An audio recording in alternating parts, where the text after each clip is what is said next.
Vous ne rêvez pas, l'été a bel et bien commencé. Vous aussi vous cherchez des animes? Vous préférez les regarder au lieu d'aller à la plage? Vous ne vous lavez pas depuis 2 semaines? Non, le dernier non? Non, c'était une blague. Bref, cette vidéo elle est faite pour vous. On va s'attaquer à un anime de saison et j'espère que vous aimez la puissance parce que c'est le cas dans cet anime. On va parler de Tsukimichi. Bref Francis, générique.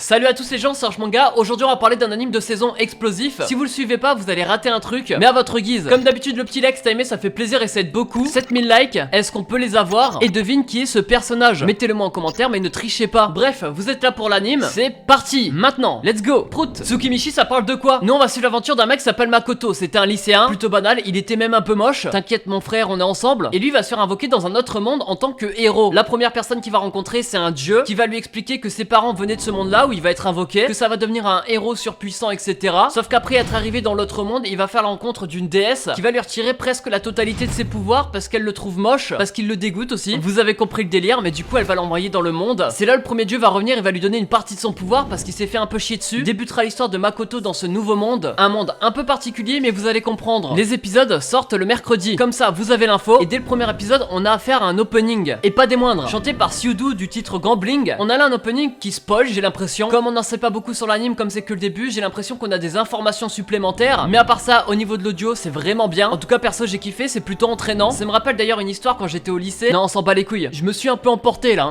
Mais comme j'ai dit, c'est que le début de l'anime. On sait pas pourquoi c'est censé être un héros. Alors que dans l'opening, hormis le fait qu'on voit certains personnages qu'on voit pas dès le début, on voit surtout un big méchant. Donc si son but est de le battre, bah ça spoil quand même pas mal. Mais alors pourquoi je vous parle de cet anime alors que c'est que le début? J'ai l'impression qu'il est exactement comme mes attentes. Isekai overpowered, déjà ça fait plaisir à beaucoup. Ça on va en parler un peu plus tard. Mais surtout basé autour de la comédie. On va se rendre compte assez rapidement que le personnage est en total contraste avec ce qu'il doit faire dans ce monde isekai. C'est censé être un héros super puissant, sauf qu'en fait il a une dégaine de charlatan et tout le monde se fout de lui parce qu'il est un peu moche. Tout le monde dit que c'est un orc. Non Francis, je parle pas de toi. Ou peut-être que si. Mais bref, de toute façon lui il se sent pas si important parce que de toute façon il connaît pas trop le monde, ni les habitants, ni les pouvoirs qu'ils ont, etc. Et la première rencontre qu'il va faire, ça va être une femme cochon. Elle est donnée en tant que sacrifice envers un dragon, et comme le personnage principal il a peur qu'elle tombe amoureuse de lui, comme il lui a un peu sauvé la vie, son premier objectif c'est de tuer le dragon. C'est d'ailleurs ce qu'il va faire alors que le dragon était censé être invincible. Du coup les deux vont faire un contrat et le perso principal ça va être le maître du dragon, et du coup ce dragon prendra forme humaine. Mais alors pourquoi je vous raconte ça? Parce qu'indirectement on apprend quand même pas mal de trucs sur cet univers. Les levels, la magie, la puissance du perso principal, le mastodonte que j'ai chié et le genre d'habitants qui existent dans ce monde. Le personnage principal lui va faire un test de niveau. Pourquoi il le fait? Parce que la fille cochon l'a vu quand même one shot un chien géant à 2 têtes, faut préciser, qu'il a appris la magie, et en plus de ça il était beaucoup plus fort qu'elle, mais du premier coup. Mais du coup elle était devenue curieuse. Pour elle il était level 200, 300, alors qu'en vrai le parchemin lui a dit qu'il était que level 1. Du coup ça peut susciter plein de théories par rapport à la suite. Est-ce qu'il va être vraiment plus puissant que ça, ou alors il a pas vraiment de limite? Ça veut dire que même s'il est level 1 il peut devenir le plus fort du monde. C'est un peu flou pour l'instant, mais ça veut aussi dire que certains méchants vont avoir un certain level. Même principe que dans les jeux vidéo quoi. Concernant les habitants de ce monde là, on a pu voir dans l'opening qu'il y avait aussi pas mal de personnages qui avaient la forme d'animal mais humanoïde, mais aussi quelques personnages humains qui eux ont des chara-design plutôt stylés. Je pense que c'est pour mettre un peu de fanservice pour la comédie. En tout cas ça sera le cas des 2 personnages qui vont accompagner le personnage principal, 2 filles qui hormis ça ont quand même l'air d'être très chaud au combat. On sait déjà que l'une d'entre elles c'est le dragon avec qui il a fait un contrat, donc forcément ça annonce peut-être du lourd pour la suite. Et le truc qui va peut-être vous intriguer, en tout cas moi ça m'intrigue pas mal, c'est tout le background qu'a le personnage principal. On sait que ses parents viennent de ce monde fantasy. Pourquoi ils ont été dans le monde réel? Qui était-il dans le monde fantasy? Et qui était le personnage principal dans le monde réel? Plein de sujets qui j'espère vont être abordés parce que sinon je serais déçu. Et en plus de ça c'est quand même important parce que c'est ce qui lance l'anime. D'ailleurs j'ai pu voir certaines remarques par rapport à celui-ci. Je cite: c'est un isekai banal, le scénario est cliché, va te faire foutre avec tes animes de merde. Un peu violent hein celui-ci.